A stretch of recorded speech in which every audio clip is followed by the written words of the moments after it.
a damn Sunday it was. What a damn week one it was for the Miami Dolphins. We have Miami Dolphins football to talk about. And listen, what better way to start the season off but with a damn win?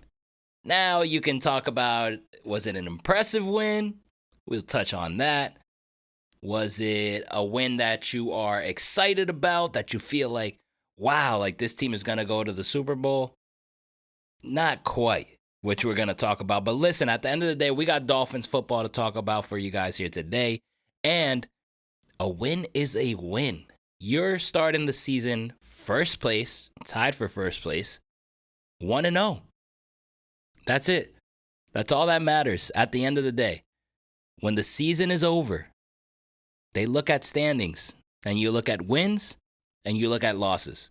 So how you win, quietly, it matters to a certain extent, but not entirely. Like at the end of the day, in week 17, are you really looking forward to how you won that game week one? Or are you looking at what we have to do that current week to get into the playoffs, which is where this Dolphins team and this Dolphin fan base wants to get to ultimately, right? Listen, a win is a win. I am excited, especially when you're going up against a Bill Belichick coach team that had all entire offseason, the whole summer, to prepare to go against Tua Tagovailoa and the Miami Dolphins and Tyreek Hill, and the Dolphins still came out on top. That's impressive stuff. It's a division rival. It's Coach Belichick. You got a division win, man. You beat Bill Belichick. That's how you start the season?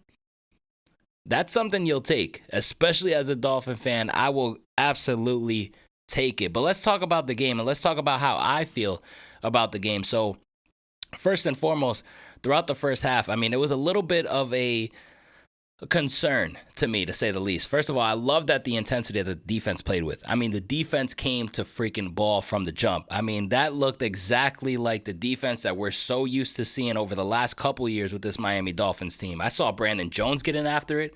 I mean, not only blitzing, but also in coverage. I mean, how about that? You know, usually people say, hey, Brandon Jones is a little bit of a blitzer, but now, playing in coverage, love to see that. Love to see that. Absolutely love to see that. The pass rushing, I did like the pass rushing. I expected a little bit more. From a run-stopping standpoint, I thought we gave up a lot of yardage in the first half in particular. But I think the Dolphins settled in. They figured out how to stop the run, and they did play better stopping the run throughout the game. Now, how about Javon Holland? If you remember on my YouTube channel, last year I said, this guy is going to be a star. It's on my YouTube channel. I said he was an emerging star, and boy, is he. I mean, after one damn season in the NFL only, this guy starts the season off with an interception. Now, Xavier Howard does get credit for that because Xavier Howard was in coverage. He tipped the ball. Javon Holland caught it, but at the same time, Javon Holland got the interception. It counts on his stats, and Javon Holland was at the right place at the right time. So he absolutely deserves credit. I mean, Javon Holland is so freaking special. Listen, I can go on all day about the potential of this guy. I mean, what he can do, what he brings to this defense that's already loaded, that's already used to capitalizing off turnovers. Javon Holland was big time, by the way. Xavier Howard, I thought he played a great game shutting down Devontae Parker. He did get called for a penalty, which I thought was a BS call, by the way. But I thought Xavier Howard played a good game. I thought the entire defense played a good game. I mean, wow. Javon Holland was getting after it, like I said. The pass rushing was there. You know, Javon Holland, Brandon Jones, a lot of eye-popping stuff. And then also, Brandon Jones forcing the fumble. Melvin Ingram with the scoop and the touchdown. How about Melvin Ingram? Melvin Ingram was a guy that I've been beating the drum for a couple years. Hey, Dolphins, sign Melvin Ingram, please. Sign this veteran pass rusher. We need a pass rusher. This guy's one of the best of the best. And how about that? Scoop and score for the touchdown. And also made a damn good impact, putting pressure on the quarterback. I mean, didn't rack up with the sacks, but hey, he was constantly putting pressure on Mac Jones. So Melvin Ingram also gets a big thumbs up right there. Defense played awesome. I thought we were reliant a lot on the defense. That's how I felt in the first half. Felt a little bit like last year. Like, man, we're just relying on this defense. This defense is playing lights out. They're getting us the stops that we need. But where is this offense? Where is this offense that all training camp everyone's talking about, that Mike McDaniel's, establishing this new system, and, we get the Cedric Wilsons of the world. We get the Tyreek Hills of the world. Now, Tyreek Hill, the dude's a stud. I mean, everything I'm saying now, Tyreek Hill's excluded from all this. A++. Like, welcome to Miami. Thank you. Thank you, Tyreek Hill. Thank you. The other guys, Tua in particular. The running game in particular. I mean, the running game was non-existent, first of all. The running game finished 12 carries for 25 yards for Chase Edmonds. Raheem Mostert, 5 carries for 16 yards. That's not cutting it. That's not cutting it, especially from a team that is supposed to be run-first team. That's supposed to be, Mike McDaniel's specialty. He's a run game specialist, right? I mean, where's the running? I mean, 65 yards only? Really? That's got to be better. That's got to be better. But back to the point I'm making, I felt like Tua was very, very dependent on Tyreek Hill. Now, you have him there. Of course you're going to use him. Don't get me wrong. I mean, you pay all this money for Tyreek Hill. You're going to use him. But I felt like so many times Tua was just throwing Tyreek Hill's way all the time, and I felt like nothing else was really getting going. I mean, we saw one catch by Gesicki, one catch by Smythe. Jalen Waddle before the half, now I'll get into that in just a second, caught one ball, but there was no really, throws where you're like, wow, man, what a throw by Tua. Like, oh my goodness, Tua, way to sling that. That's a little bit concerning to me because I do believe that Tua is going to be a successful quarterback in this league. I do believe that Tua has the tools to be a successful quarterback in this league. I love the accuracy. I love the pocket presence. I love his mentality, his work ethic, all of the above. Fits the bill.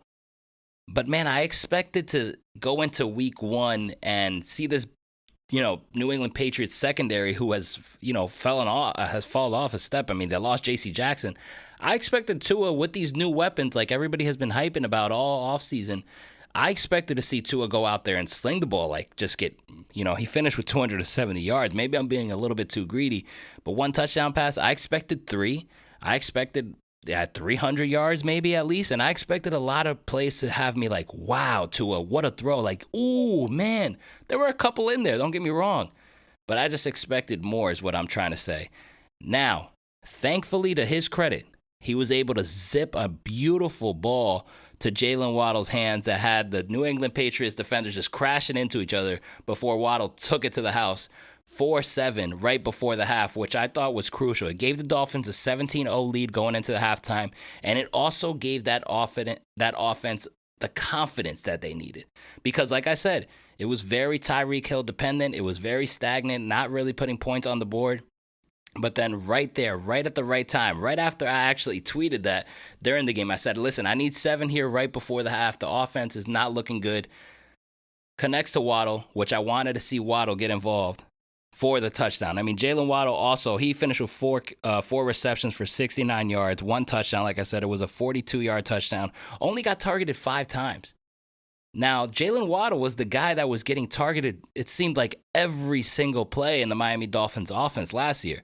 Only seeing 5 targets, that was a little bit surprising to me. Not gonna lie, but Tyreek Hill did get 12 targets. He caught 8 receptions for 94 yards, so a lot of the targets went Tyreek Hill's way. I mean, that's just the fact of what it was. I mean, I'm just calling it like I see it. But I thought the Dolphins' defense was amazing throughout. And like I said, getting that touchdown right before halftime was extremely important for this Dolphins offense. Like I said, put them up 17-0 going into half. But the second half, listen, we won this game 20-7. Okay? The New England Patriots are not a good football team. Yeah, I respect the Patriots. Yes, I get it. They won 6 titles. Yes, Bill Belichick is one of the best coaches of all time. Yeah. But listen, it's a new era. All right?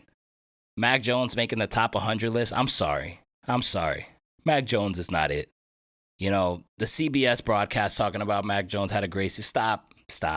I mean, Bill Belichick doesn't even think that. There was a game last year where they ran the ball the entire game. Mac Jones ain't it. The New England Patriots ain't it. Besides Judon, honestly, nobody in that Patriots team honestly scares me. I mean, the team is trash. The team is not good. Bill Belichick is not feared by anybody anymore. This is a new era. The Miami Dolphins are here. This is, this is a Dolphins and Bills division. Like, I'm just calling it like I see it. That's a fact. Right?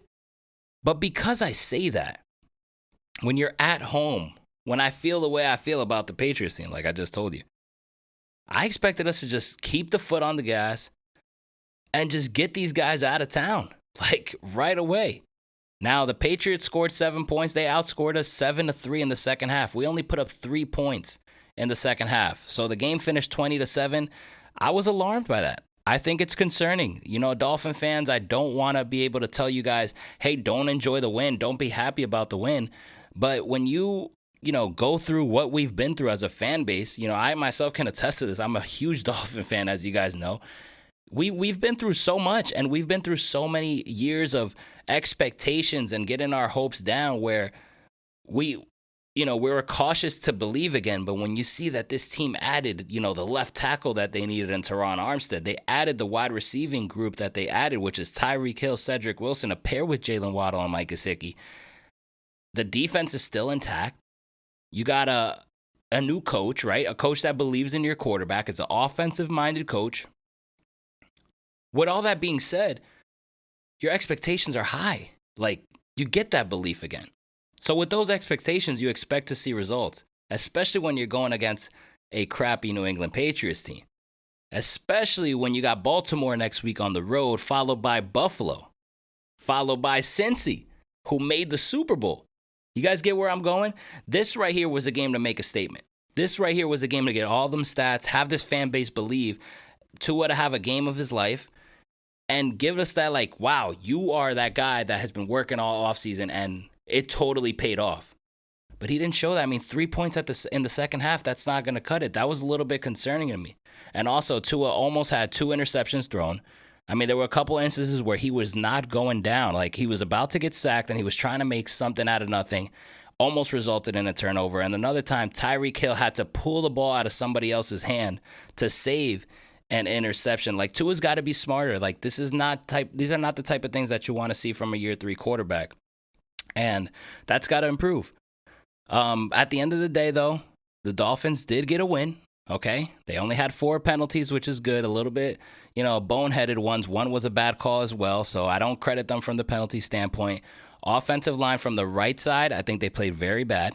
That's got to improve. Connor Williams, snapping issues continues, by the way. He did not play a good game, especially early on.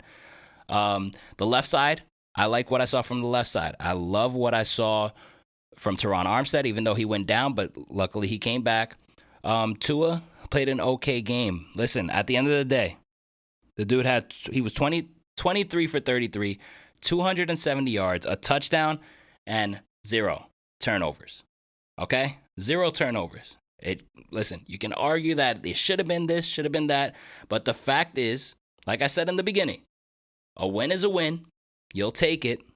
All right? There's no turnovers at the end of the day. Nobody's going to forget that there was an almost interception.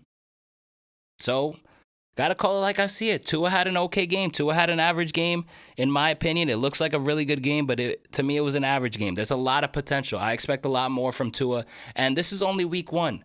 So I expect him to look at the film. I expect him to clean things up. I expect Tua to be better. Listen, the season isn't over. I'm not going to sit here and say, this is the same exact Tua. He's not going to grow.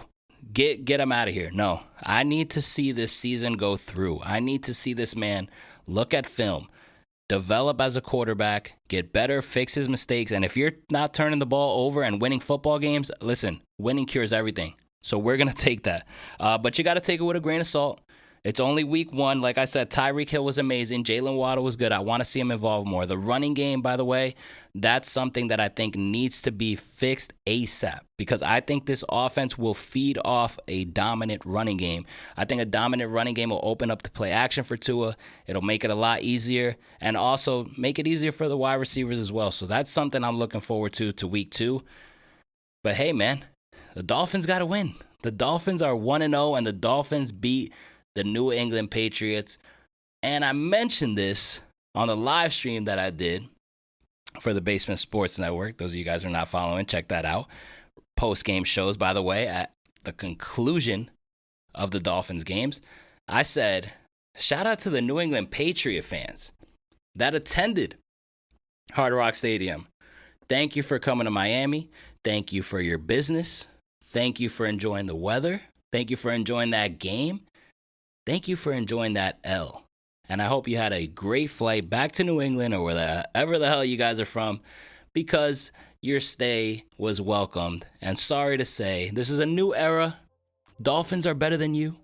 Get over it. Get used to it, because this is not changing whatsoever. Dolphins win. Dolphins start 1-0. What a time. Let's see if we could build that momentum going into week 2, though.